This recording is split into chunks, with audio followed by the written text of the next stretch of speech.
27 जुलैपासून ते 5 ऑगस्टपर्यंत राज्यात मग जोराचा पाऊस सगळीकडेच पडणार आहे, म्हणून हा अंदाज लक्षात यायचा. त्याच्यानंतर सांगायचं झालं तर अहिल्यानगर जिल्हा, पुणे जिल्हा, नाशिक जिल्हा तिकडं काय होणार आहे, 21 तारखेच्या नंतर चांगला पावसाला सुरुवात होईल आणि सरी मात्र पुणेकडं तिकडं सुरू होतील, म्हणून हे अंदाज लक्षात यायचा. त्याच्यानंतर इकडं सांगली जिल्हा झालं, सोलापूर जिल्हा झालं, लातूर जिल्हा झालं, धाराशिव जिल्हा झालं. जुलैच्या शेवटच्या आठवड्यामध्ये तिकडं पाऊस येणार आहे. तिकडे सध्या तरी असा मोठा पाऊस तिकडल्या भागात नाही, म्हणून लातूर जिल्हा, त्याच्यानंतर धाराशिव जिल्हा, सोलापूर जिल्हा, सांगली जिल्हा ह्या भागातील शेतकऱ्यांनी, बीड जिल्ह्याचा काही भागातील शेतकऱ्यांनी लक्ष यायचा. आता हे जे पाऊस येणार आहे म्हणजे आता 21 जुलैपासून जे जास्त पाऊस फक्त आता पूर्व विदर्भ आणि पश्चिम म्हणजे 14 जिल्ह्यामध्ये जास्त पडणार आहे, म्हणून हा अंदाज लक्षात यायचा.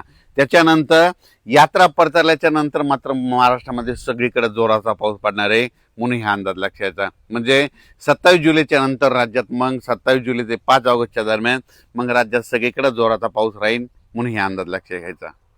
तसेच काही जिल्ह्यामध्ये आणखीन अद्यापही काही काही भागात पाऊस झाला नाही. त्याच्यामध्ये नंदुरबार जिल्हा एक आहे, सोलापूर जिल्हा एक आहे, लातूर जिल्ह्याचा काही भाग आहे, धाराशिव जिल्ह्याचा भाग आहे, बीड जिल्ह्याचा काही भाग आहे, नांदेडचा काही भाग आहे, सांगलीचा काही भाग आहे.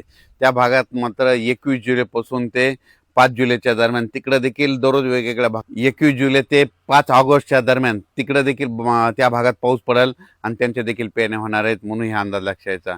नंदुरबार जिल्ह्यात देखील आता ह्या 15-16च्या दरम्यान म्हणजे 16-17च्या दरम्यान नंदुरबार जिल्ह्यात देखील पावसाला सुरुवात होणार आहे, म्हणून ह्या नंदुरबार जिल्ह्यासाठी आनंदाची बातमी.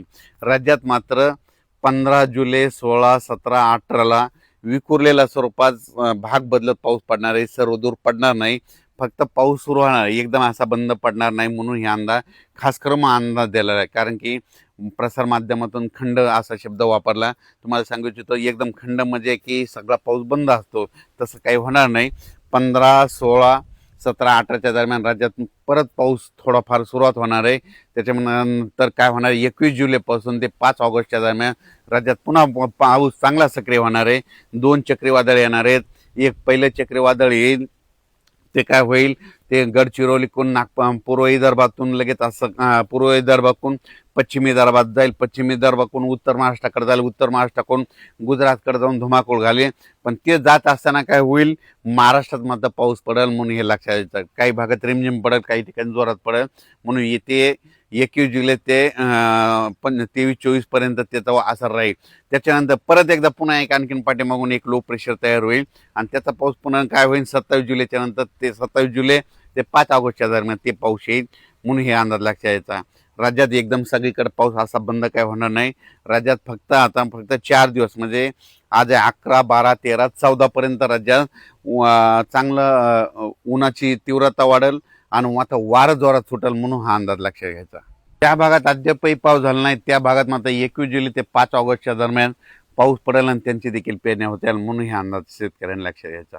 अचानक वातावरण बदल झाला, परत एक मेसेज दिला जाईल. धन्यवाद.